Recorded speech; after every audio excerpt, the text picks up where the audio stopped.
Assalamualaikum dan salam sejahtera.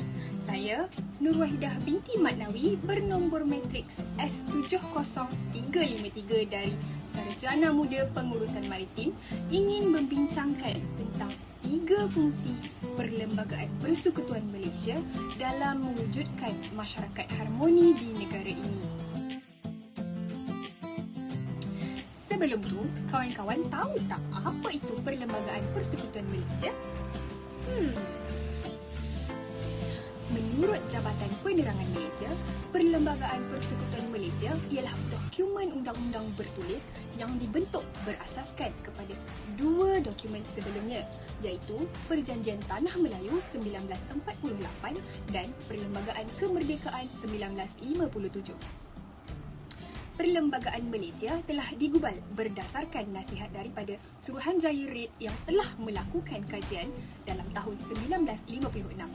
Perlembagaan berkenaan berkuat kuasa sejurus selepas kemerdekaan pada 31 Ogos 1957. Perlembagaan merupakan rangka yang menetapkan hubungan rakyat dengan entiti pemerintahan negara yang dipersetujui bersama. Bahkan, perlembagaan bertulis yang pertama dan tertua di dunia telah dirangka dan dikenali sebagai Piagam Madinah. Piagam ini telah dibuat secara bertulis oleh Rasulullah SAW bersama masyarakat bukan Islam, terutama orang Yahudi. Antara kepentingan utama Perlembagaan Persekutuan Malaysia ialah mengukuhkan perpaduan antara kaum. Jika diteliti dari perspektif sejarah, perlembagaan ini terhasil daripada keringat dan idea-idea Raja Melayu, pemimpin dan persatuan yang terdiri daripada pelbagai kaum. Di sinilah terletaknya nilai kerjasama dan tolak ansur yang seharusnya dicontohi oleh generasi akan datang.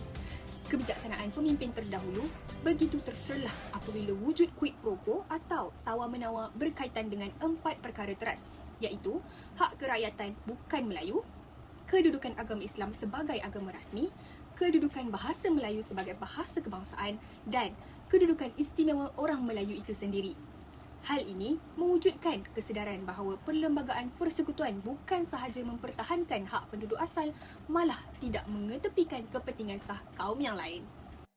Yang kedua ialah memastikan pentadbiran dan pemerintahan yang adil dan telus dapat dilaksanakan.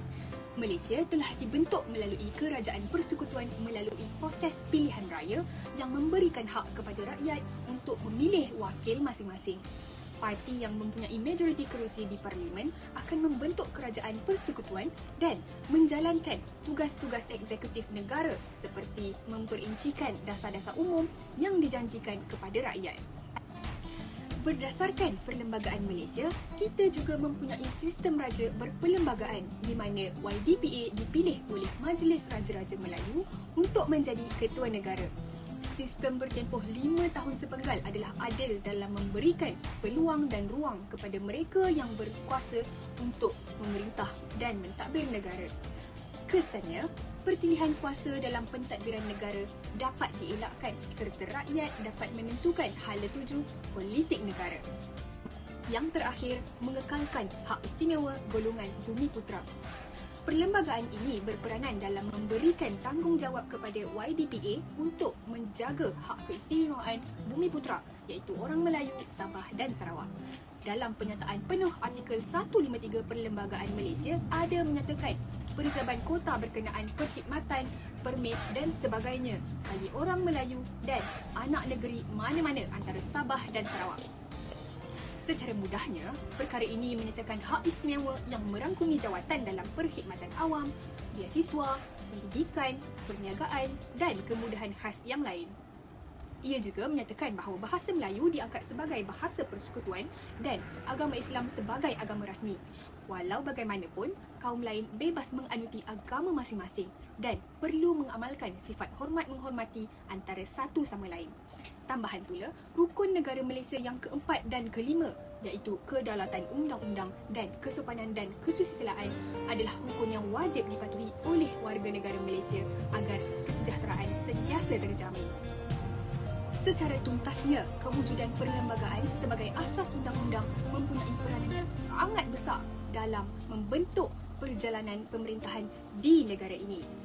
Kemerdekaan yang kita kecapi pada hari ini tidak mungkin diperoleh tanpa usaha keras nenek moyang kita yang bersatu hati demi membebaskan tanah Melayu. Hal ini kerana sejarah pembentukan Perlembagaan Malaysia dibentuk atas dasar persetujuan semua kaum. Oleh itu, haruslah kita menjaga keharmonian ini sebaik mungkin kerana bersatu kita teguh, bercerai kita roboh. Baiklah, saya akhiri video ini dengan serangkap pantun. Burung helang terbang tinggi, hinggap sebentar di pohon jati. Terima kasih saudara dan saudari memberi tumpuan sepenuh hati. Sekian, terima kasih.